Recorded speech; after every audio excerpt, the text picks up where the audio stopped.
This is my little climbing cave. Took me a couple weekends to build with my roommate. He does woodwork and stuff like that. I got this reused piece from Long Beach. Hangar 18 like redid their yoga area and got like a kilter board, which is super, super sick. I would have put one of those in there if I had enough space and money. But I got this from them, which is awesome. Bunch of recycled pieces that I had from cutting different boards in here. 3/4 inch on the roof. All the little X's that you see actually don't have T-nuts. I actually ran out and got too excited and we just screwed it to the roof. That's just kind of how it is now. We're gonna use screw-ons up there, so it'll be fine. We got a 45. It's like 8 feet by 8 feet. And then it comes over. There's like a slight angle coming out over here. I originally decided to build a home gym mostly for convenience for myself. I wanted to learn a little bit of route setting, but really it was like, I just wanted to be able to climb with my friends in my garage. I had a membership at Hangar 18. The closest one was about 30 minutes, and they open at 10. And I get up at the ass crack of dawn, basically. And so I want to be able to get up at like 5:30 in the morning and go climb. I've never really set a route before, which I guess is kind of the purpose of this. I think I'm gonna start down on this side, and we're gonna kind of come up, traverse sideways to use as much of the board as we can. Kind of come up to the side and center, hit the roof over to the recycled pieces, get some nice screw-ons on this side somewhere, and kind of finish over here and down. You can YouTube how to frame out this wall pretty easily. You can't really go on YouTube and look up, how do I set a V1? What sets a V2, 3, 4, whatever you want to set in your garage for this angle with these holes. Right now I have factory like seconds or mess ups. These ones are gropers. And then I also have a bunch of Metolius like screw-ons, foot chips. Holds are kind of expensive, guys. We'll start with these two guys, I think. This one doesn't feel good anymore. For me, because I don't instinctively know what like each hold is like super good on each angle, I like to kind of move around and see what feels good.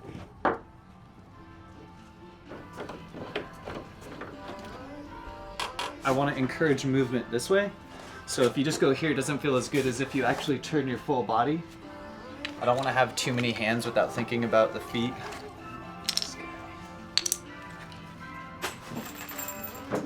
So I feel like that's a good toe.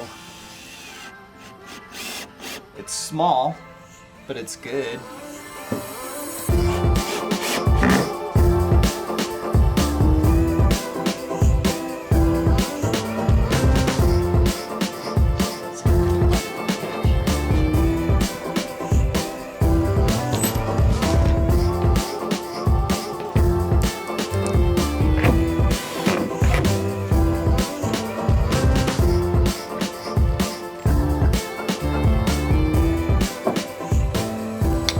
Do I feel comfortable having people reach up, whichever way that happens to be, and falling back? And I think as long as we put a pad in this corner, we'll be okay. But I think I'm gonna give an extra good foot just in case. Need a roofier jug. I'm gonna try and do the Gaston here. It might be a little ridiculous, but I think we're just gonna try it for fun. So I'm trying to create, and then that's where you're gonna cut. That's gonna go there. Or should it go here? Okay, maybe one more on the far side here. Couple good feet choices here. I really want to use something on the side here, but I want it to be big enough. So I'm going to grab a couple things that'll work.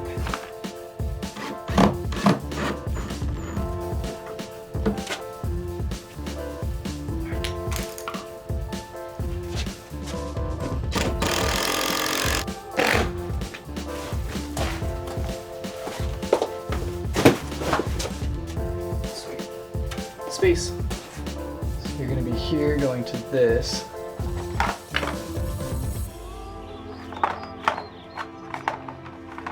I kind of wanted it to be a little bit of a crimp. I think I'm just gonna do it like this. So this is where I want him to finish. Some weird, like, I don't know. We'll have to see where the pads come up, honestly. But I'm gonna kind of aim for that being the finish hold right now. Might be something where you'll have to, I don't know, we'll see. These pads are sweet.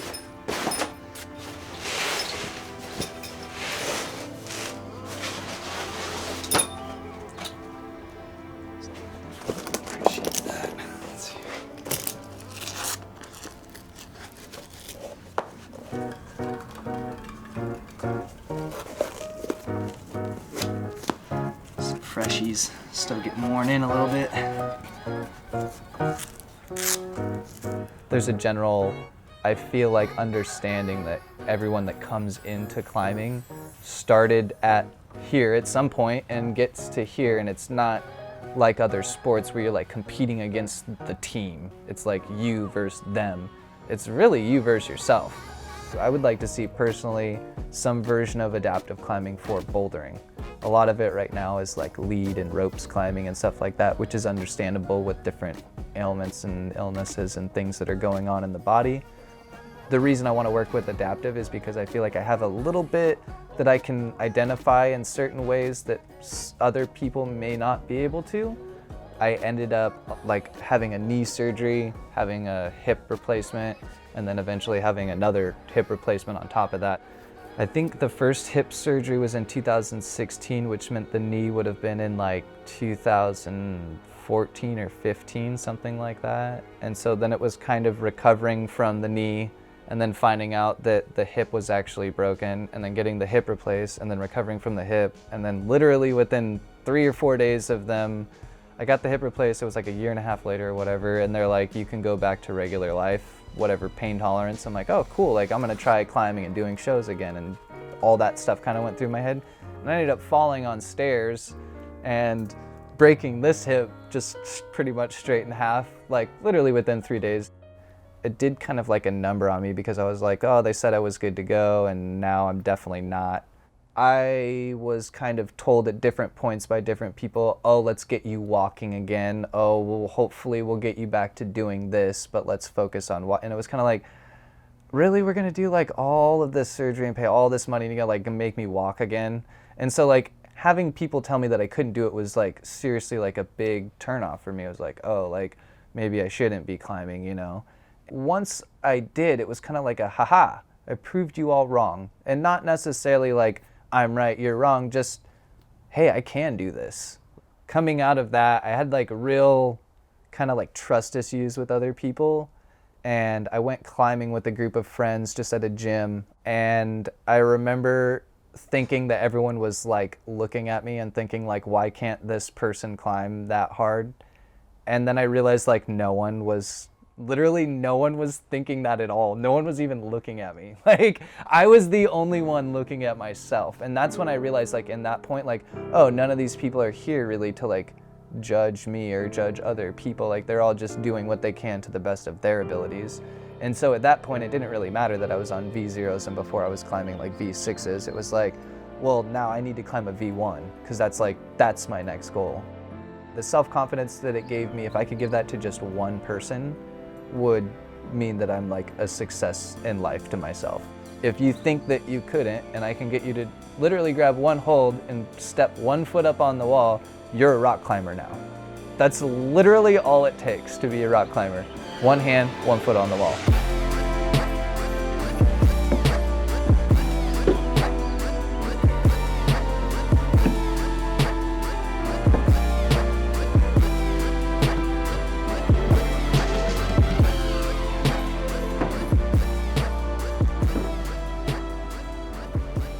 Climbing it differently than what I thought. I'm still enjoying the movement.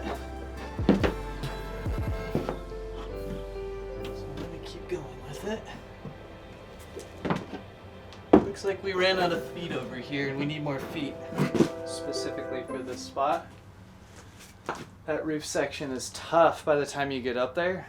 That would be a really hard move for someone that wasn't climbing frequently. It's a hard move for me. I am climbing frequently.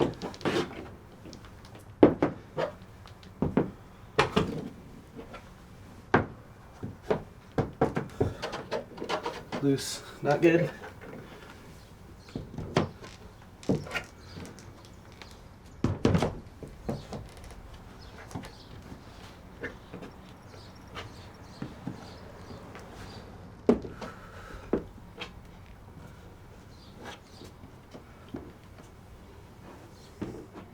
Need another foot, foot.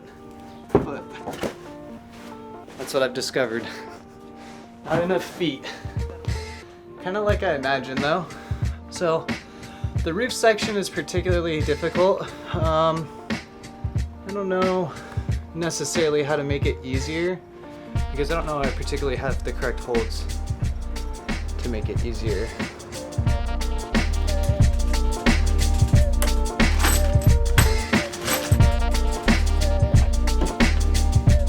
I think I figured it out.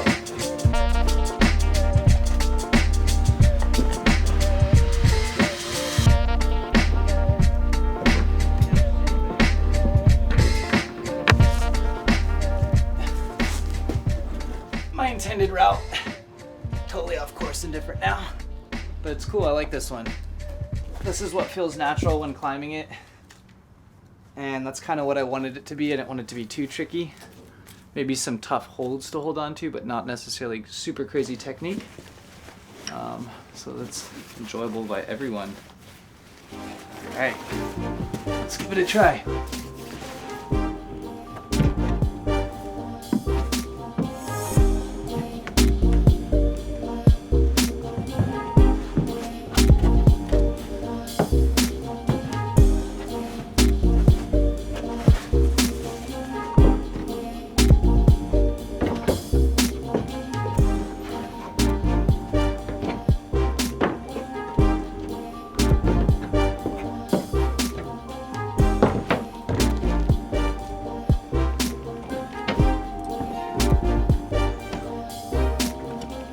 Closer to the intended beta.